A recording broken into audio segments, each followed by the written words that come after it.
Welcome back to another edition of Project Geeta's Scientific Connections. So today we'll talk about some of the techniques that we talked about earlier last week. So what are these techniques? The first one, we'll talk about mostly about four techniques. Take a deep breath in and out and be aware of the incoming air and the outgoing air.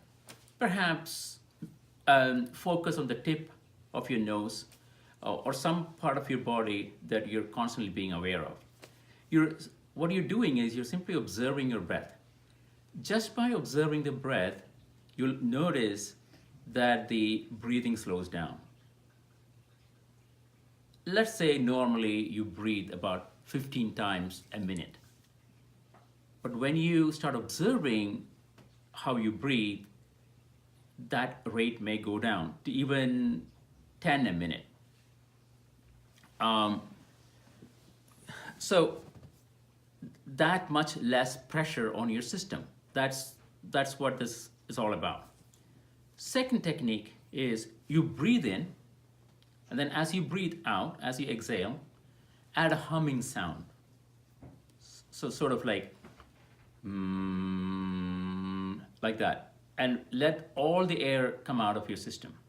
This sound vibration is good for your pituitary gland and also for your thyroid gland.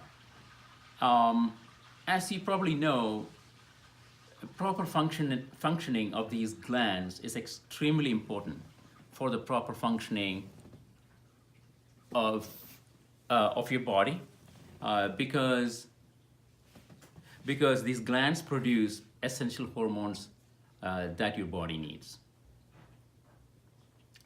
And you will notice as you practice this that when you do the humming, your breathing must slow down because you're not going to be able to breathe 15 times a minute. So slowing down your breathing is good for your cardiac functions, your lung functions, etc., etc. Technique number 3, alternate nostril breathing. This is also called Anuloma Viloma Pranayama. Left and right nostrils control different systems in your body. Left, also called the moon, controls the parasympathetic nervous system, and right, the sun, controls the sympathetic nervous system.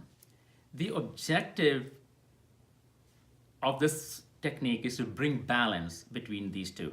Once I remarked, like several episodes ago, that you need a balance between sympathetic and parasympathetic nervous systems. So this exercise helps lower blood pressure and helps improve memory and attention and physical coordination. Now, as it turns out, often one nostril is more open than the other. So when you practice this, you have to notice the difference between the two nostrils. One is usually more prominent at a given time.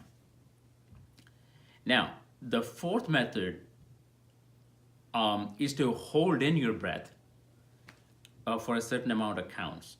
I don't want to say seconds because it's hard to do seconds in your mind. So maybe some measure of time. You can chant a mantra or something like that.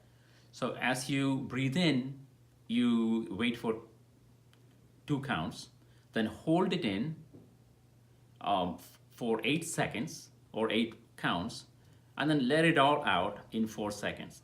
So what's important here is you breathe in through your open nostril or more open nostril. Let's say today your right nostril is more open, you breathe in through that. And as I said before, hold your breath in for 8 counts and then let it all out in 4 seconds through the less open nostril. All right, so that is technique number 3. There's one more, or maybe a couple of more. You can practice as many or as few as you like.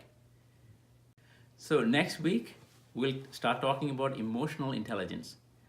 If you want to go ahead and read Daniel Goleman's work, that's great. But do not forget to watch Gina Suresh's Geeta Sadhana series videos, and also Rajesh's messages in the Deep Learning series. Until then, namaste, see you next time.